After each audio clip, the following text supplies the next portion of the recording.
Pour ces journées portes ouvertes, le moins qu'on puisse dire, c'est qu'il y avait effectivement à voir, à découvrir et à apprécier. Résultat des courses, les nombreux visiteurs, et notamment les jeunes élèves, ne se sont pas ennuyés. Ce qui m'a le plus impressionné, c'est là où il y a les poissons-chats. La manière dont on élève, la manière dont on les nourrit et comment ils sont gros. Ce que nous a expliqué, c'est que ces poissons vivent dans des eaux douces, pas comme des eaux salées, mais des eaux qu'on peut facilement encadrer. Et ce que j'ai aussi appris, c'est qu'eux se nourrissent des asticots, de plein d'autres nutritions alimentaires qu'on les donne. Petite incursion dans l'univers de la production des larves de mouches. Beaucoup vont certainement se demander quelle est leur utilité. Ce sont des mouches qui ont la propriété de produire des larves un peu plus grosses comme ça. Et ces larves-là sont très riches en protéines. Donc ici, on apprend aux apprenants à se former, à élever les mouches en vue de produire les larves. Ces larves-là sont utilisées pour nourrir le poisson, pour nourrir la volaille, pour nourrir le porc, pour nourrir... Et ça réduit le coût d'aliments, le coût de production d'aliments. Comme vous avez vu, c'est des mouches un peu plus grosses que d'habitude, ce n'est pas les mouches ordinaires. Non. C'est pour ça qu'on dit mouches soldats noires.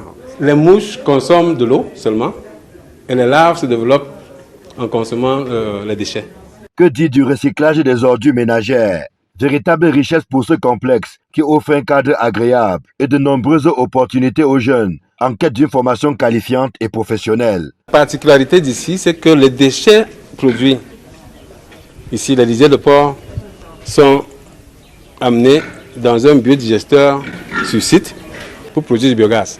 Vous savez, il y a beaucoup de producteurs de porc qui ne savent pas quoi faire de leurs déchets. Souvent, ils envoient ça dans le marécage ou ils envoient dans un espace vide qui pollue, alors que c'est une source importante d'énergie.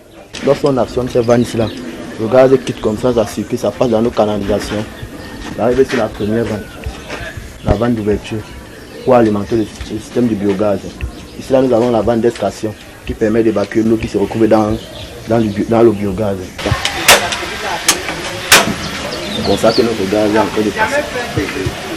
Le complexe académique Istapa épouse parfaitement la philosophie du gouvernement qui milite depuis plusieurs années pour la professionnalisation des enseignements. Je vous rappelle que quand l'apprenant arrive ici, il suit des formations sur toutes les filières. Donc en sortant, en arrivant, il se pose des questions pour sa vie, mais en sortant, il a beaucoup de réponses pour son avenir.